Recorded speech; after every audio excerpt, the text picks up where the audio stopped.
محترم ناظرین کرام، بزرگان دین اور میری عزیز ماؤں اور بہنوں بھائیوں، السلام علیکم ورحمۃ اللہ وبرکاتہ۔ میں آپ کا میزبان عبدالوہاب آپ کو پروگرام گفتگو کے اندر خوش آمدید کرتا ہوں۔ ناظرین، آج پورا دن آپ حضرات نے بھی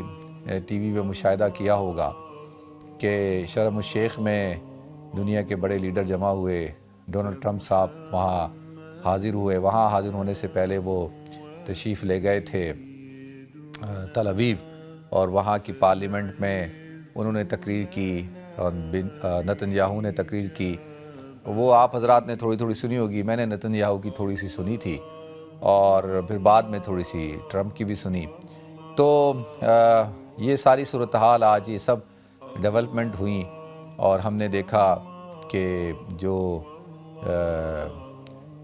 یرغمالی تھے یا ہاسٹیجز تھے ان کو رہا کروایا گیا، اور وہ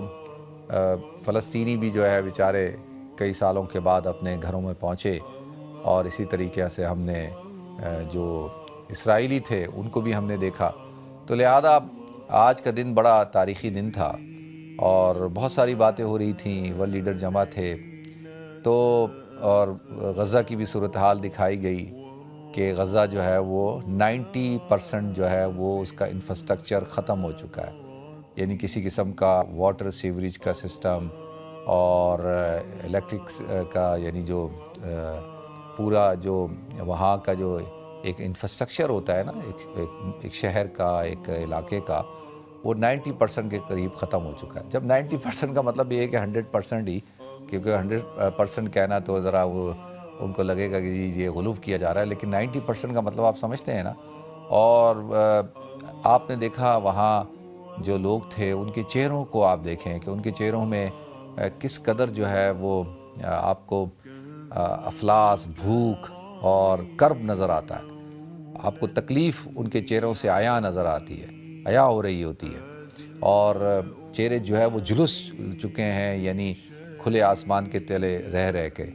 چاہے وہ عورتیں ہوں، چاہے وہ مرد ہوں، چاہے وہ بچے ہوں، ان کی حالتیں آپ نے دیکھی کہ کس قدر وہ کمزور ہو چکے ہیں۔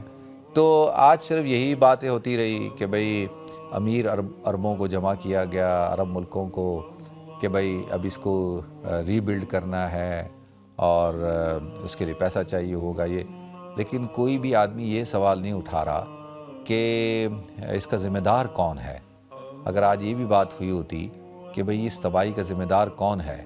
اور یہ اتنی بڑی تباہی ہم نے اپنے آنکھوں سے مشاہدہ کی، پوری دنیا نے، اس کا ذمہ دار کون، اور پرسیپشن یہ کریٹ کیا گیا کہ جی بہت بڑا کوئی تاریخی مارکہ سر کر لیا گیا ہو، اور نتن یاہو کو بڑے جو ہے وہ ٹرمپ صاحب جو ہے وہ بڑا اس کو سراہ رہے تھے۔ تو کس بات پہ؟ یعنی بالکل اس کو کھلی چھوٹ دی گئی پہلے، اور آج جو ہے کلین چٹ دی جا رہی تھی کہ بھئی جو تم نے کیا وہ سب کچھ معاف۔ تو اب یہ تو انصاف نہیں ہوگا، اور کہیں پر بھی فلسطین کی ریاست کی بات نہیں ہو رہی، فلسطینی عوام کے حقوق کی بات نہیں ہو رہی، اور ان کے جو بنیادی رائٹس ہیں اس کی بات نہیں ہو رہی، مسجد اقصی کی بات نہیں ہو رہی، اور کہیں اس چیز کا تذکرہ ہی نہیں ہے۔ تو اور مجھے تو بڑی حیرانگی ہوئی، پہلے تو میں ایسی سوچ رہا تھا کہ نہیں یہ ایک شوشہ چھوڑا گیا ہے، لیکن ایسا لگتا ہے وہ شوشہ نہیں تھا، بلکہ وہ حقیقت ہے کہ ٹونی بلیر جو ہے آج موجود تھا وہاں پہ، اور ٹرمپ ساتھ کھڑے ہو کے اس کی تصویریں وہ کھنچوا رہا تھا۔ تو اس کا مطلب یہ ہے کہ جو فارمولہ بنایا گیا ہے اسی پر عمل درآمد ہوگا۔ تو لہذا بہت ساری چیزیں تھیں، اور بہت یقین جانے ایک طرف تو خوشی اس بات کی تھی کہ بیچارے غزہ کے لوگوں کو امن ملا، ان کو پیس ملا، اور وہ بیچارے ان کی حالتیں دیکھ کر یقین جانے کہ بہت ترس بھی آ رہا تھا، اور ساتھ ساتھ تھوڑی سی خوشی ہو رہی تھی